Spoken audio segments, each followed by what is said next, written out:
Hi, my name's Sarb Johal, and I've been a psychologist for over 30 years, and 16 of years of those have been as a clinical psychologist.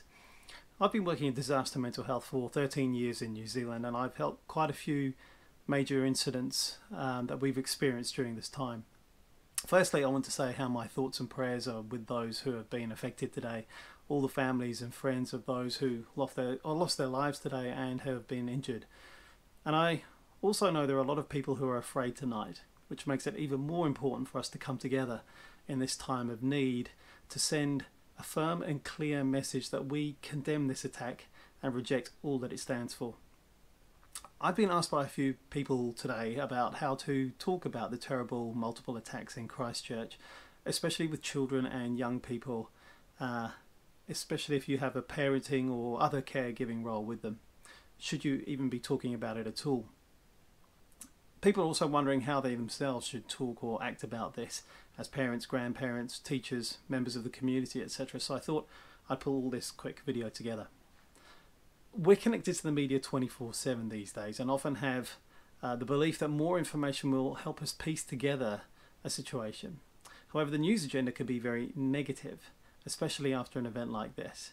So it's important to remember that we have a choice in how much it's helpful to expose ourselves and our children to bad news.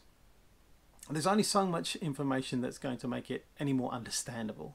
Children take their cues from their parents or caregivers. They'll be looking to parents for a signal as to how to react to a situation. If you're feeling shaky, and I know I am, it's important to ensure that you get the support that you need at a time when it makes sense for you to get it. In the immediate short term, it's important parents help children to identify their emotions.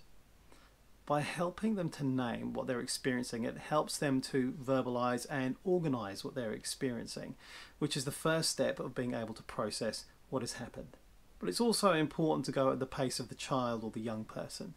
When kids are feeling fearful or anxious, it's okay to distract them for a while, but it's also equally valid to acknowledge that and to help them to name and to deal with whatever's going on with them. Get to know what your child's need for information is. Ask them what they would like to know and give them access to that information too. But tell them enough about it for them to feel safe and no more than that. So avoid any unnecessary graphic detail or too much detail, full stop. And in terms of exposure to imagery and audio descriptions about what has happened in this event, understand that repeated exposure can increase the risk of anxiety and or other issues. So minimizing that is a really good idea without burying your head in the sand.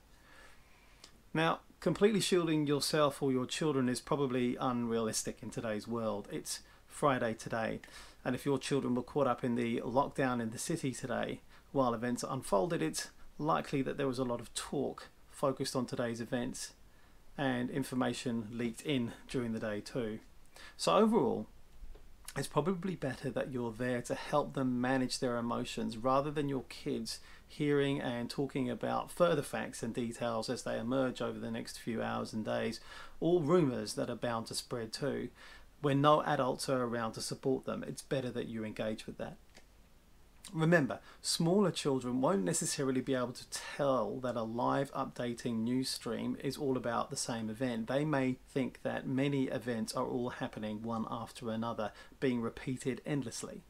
So this is just one of the many reasons to be very careful about what you talk about in front of children. They have eyes and ears and they're watching and listening all the time. Also, be very careful about what you reshare over the internet too. Many vulnerable people are feeling afraid right now, and we don't need to escalate that.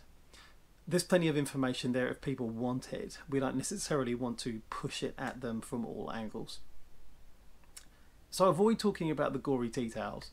Some of the eyewitness testimonies and first-person point of view videos that are being aired at the moment could be very detailed and distressing, so it's best to minimize exposing your children to that, and probably you too.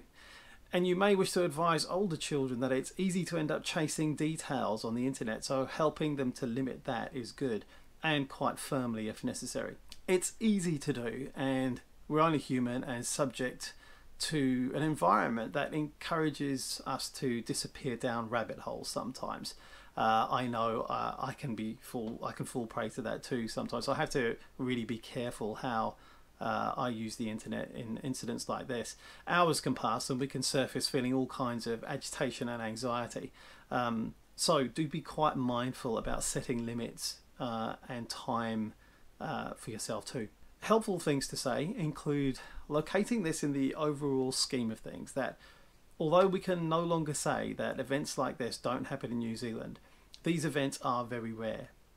So try not to change your routine or plans to go to events, but at the same time, heed the official advice about whether it's safe for you to go out or not. That's really important.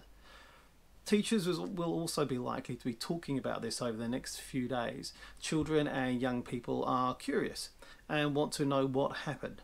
And I think it's reasonable to expect that teachers will let children and young people ask questions about the attack, but also emphasising the shared sense of community, safety and protection in the school environment.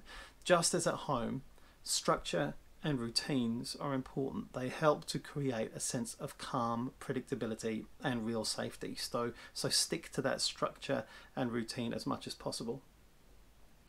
One way of reframing this kind of event is to draw attention to how many people came to assist and help after an event like this, rather than focusing on the terrible event and motives of people who brought it about.